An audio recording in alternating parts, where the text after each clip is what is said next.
For decades, the Catholic Church has been rocked by devastating revelations of sexual abuse, primarily against children and vulnerable adults, committed by members of the clergy.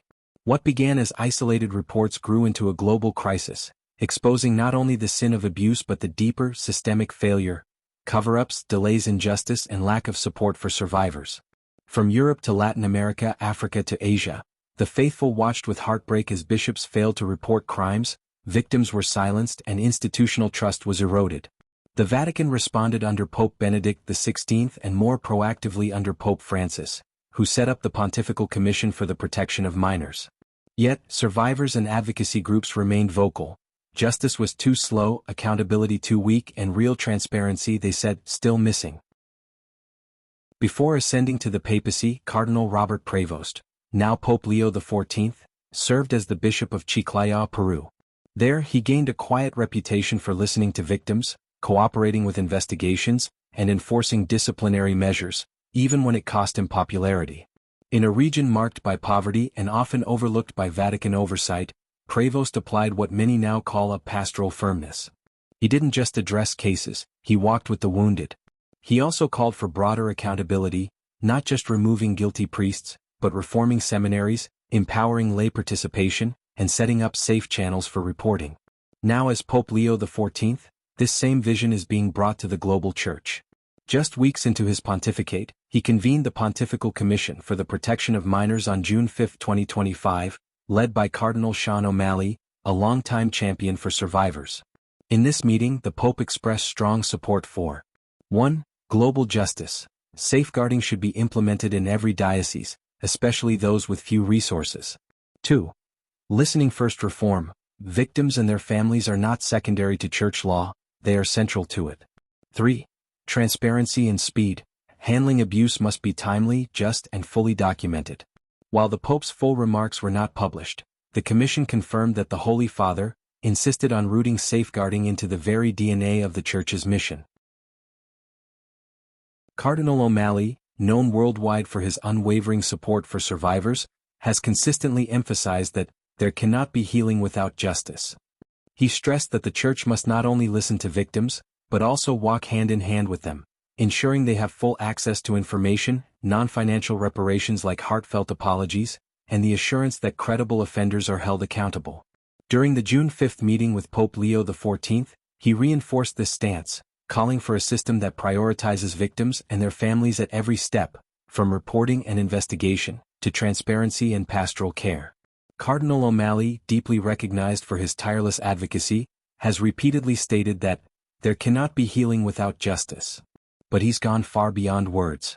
In 2003, upon arriving in Boston to confront its abuse crisis, he led 9 novena of penance, personally lying prostrate before the altar, as acts of public contrition, a vivid display of accountability.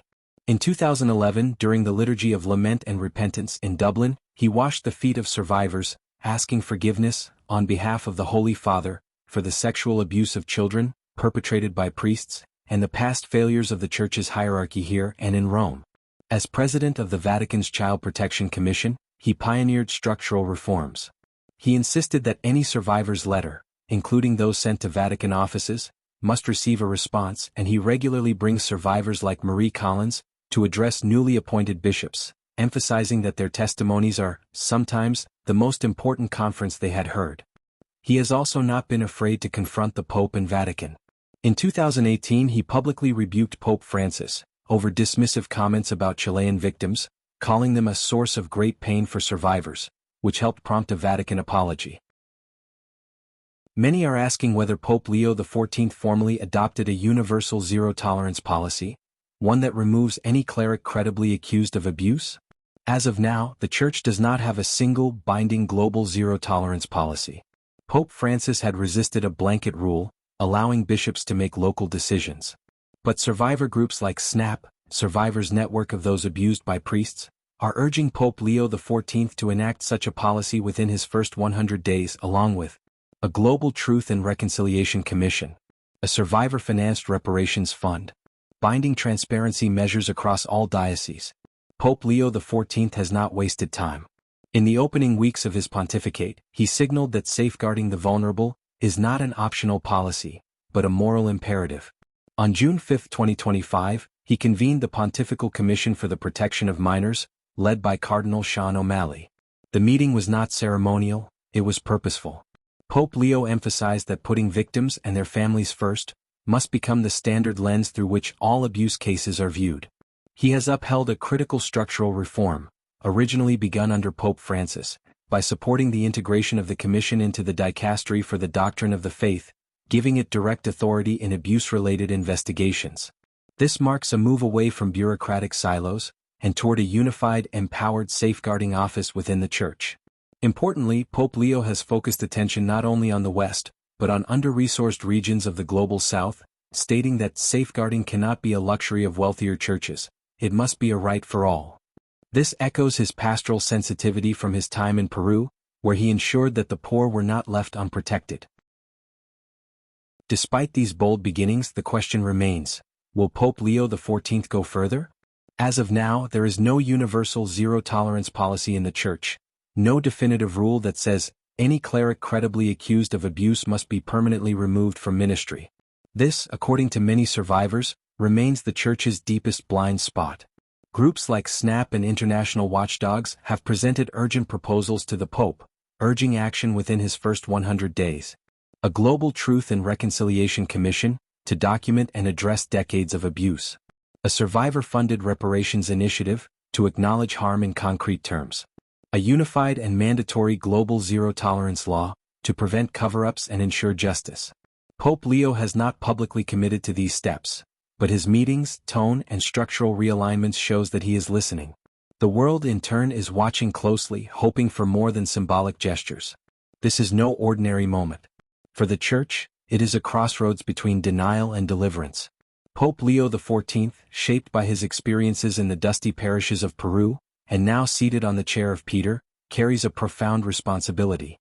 He does not just inherit the robes of the papacy, he inherits its pain, its silence, and its sins. And yet, perhaps in that inheritance lies hope. Leo XIV has shown signs of courageous compassion, a willingness to stand with victims, to name injustice, and to begin reform from the ground up. But now the time for statements is ending. The time for binding, irreversible action has come. If he dares to do what others feared, to institutionalize zero tolerance, embrace full transparency, and walk side by side with survivors, he will not only restore faith in the Church's credibility, but redeem its moral voice in the world. This is Pope Leo XIV's moment to lead not only with words, but with truth. A wounded Church awaits. A suffering world listens. As the Church stands beneath the weight of its past failures, the faithful and the wounded alike look to Pope Leo XIV, not for gestures but for genuine justice. He comes not as a silent witness, but as a shepherd who has walked with the broken, heard their cries in forgotten corners of the world, and shown the courage to act.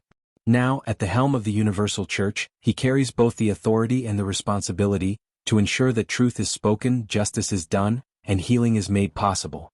The scars of abuse may never fully fade, but under Pope Leo XIV, there is hope that the Church will no longer protect the powerful at the cost of the vulnerable. Instead, it will rise, not on silence but on repentance, not with fear but with bold reform, not with delay but with decisive love. Justice for the wounded is not just a moral duty. It is the call of Christ himself. And Pope Leo XIV, God willing, will answer that call with strength, humility, and action. If this message touched your heart, please like the video, share it with others, and subscribe to our channel for more faith-centered content. Together, let's spread awareness, hope, and the call for justice. Your support truly makes a difference.